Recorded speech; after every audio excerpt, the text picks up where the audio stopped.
السلام عليكم ورحمة الله وبركاته. ازيكم يا حبايبي؟ عاملين ايه؟ يا رب تكونوا بخير. النهاردة ان شاء الله كده هنعمل فطاير للشاي في 10 دقايق بس بالكتير قوي. يعني مش هتاخد منك وقت خالص خالص، وسهلة ومن غير فرن، بثلاث مكونات بس قبل كده ما نبدأ نصلي على الرسول صلى الله عليه وسلم. ويا ريت لو عجبكم الفيديو تدوسوا لايك. اول مكون معايا البيكنج باودر، ومعايا كوبايتين دقيق، ولو احتجت دقيق هضيف تاني، وكوباية لبن. هي بس دي الاضافات اللي معايا، ايوه هي دي الاضافات اللي معايا. تمام. هجيب بقى بولة وهضيف فيها الدقيق وذرة ملح ومعلقة البيكنج باودر. المواد الجافة كلها هنحطها مع بعض وهنقلبها كويس، وهبتدي انزل باللبن شوية شوية وهقلب بالمعلقة.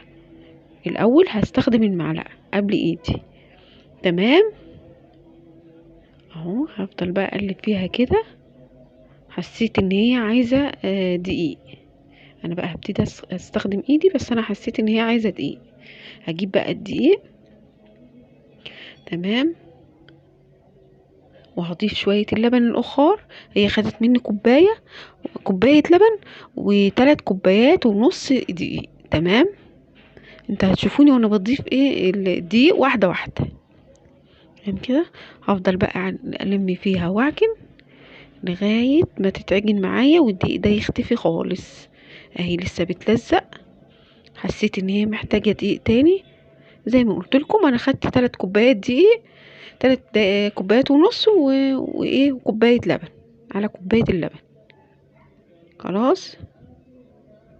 تمام. هضيف بقى دقيق شوية شوية، يعني مش كتير، وهعجنها بقى لغاية ما الدقيق خالص يختفي.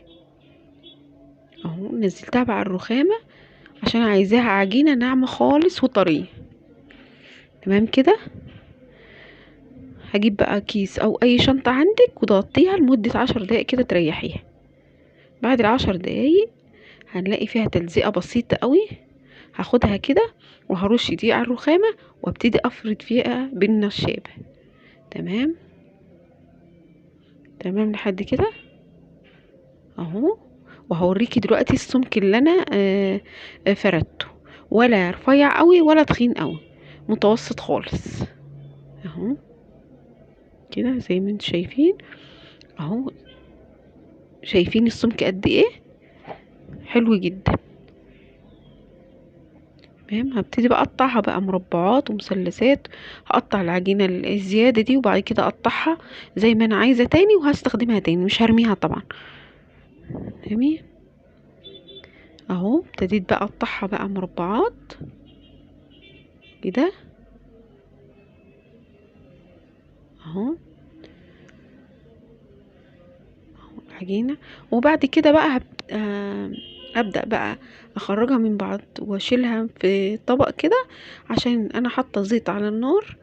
اول ما يبتدي يسخن هوطي من عليه خالص. ايوه زيت، وزيت قليل جدا جدا جدا، يعني مش كتير، وهتشوفيه معايا دلوقتي.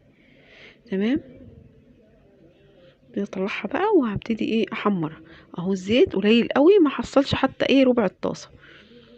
هبتدي احمرها. اول ما تنزل في الزيت بتنفش عشان البيكنج باودر. تمام كده.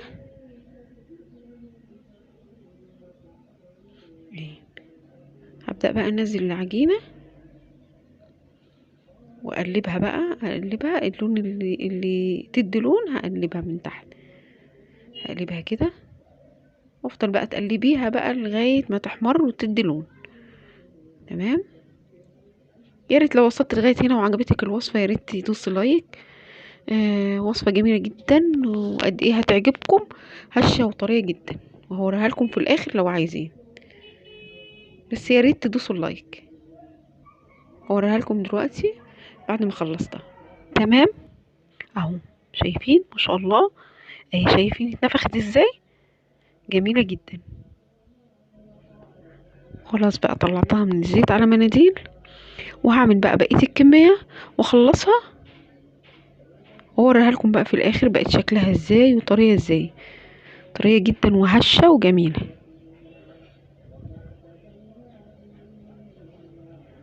قد ايه هتعجبكم قوي قوي قوي. خلاص هطلع بقى كله على مناديل واهي شايفين بسم الله ما شاء الله الجمال، تحفه تحفه تحفه. اهي انا كنت عايزه افتحها لكم من جوه بس سخنه، هي من جوه هشه خالص، ممكن تحطي فيها جبنه او ممكن ترشي عليها سكر بودره. بس بقى عجبتكم الوصفه دوسوا لايك، والسلام عليكم ورحمه الله وبركاته.